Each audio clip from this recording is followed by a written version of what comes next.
इस वक्त तो यूं लगता है कहीं कुछ भी नहीं है। महताब न सूरज, न अंधेरा न सवेरा, आंखों के दरीचों पे किसी हुस्न की चिलमन, और दिल की पनाहों में किसी दर्द का डेरा।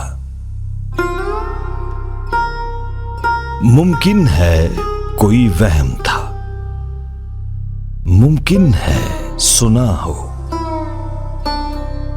गलियों में किसी चाप का एक आखिरी फेरा।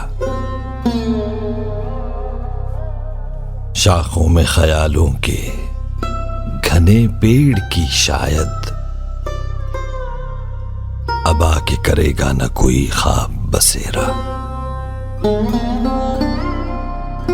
एक बैर न एक महर, न एक रब्त न रिश्ता,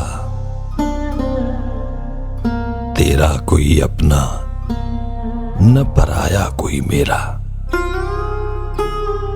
माना कि ये सुनसान घड़ी सख्त घड़ी है, लेकिन मेरे दिल ये तो फकत एक ही घड़ी है।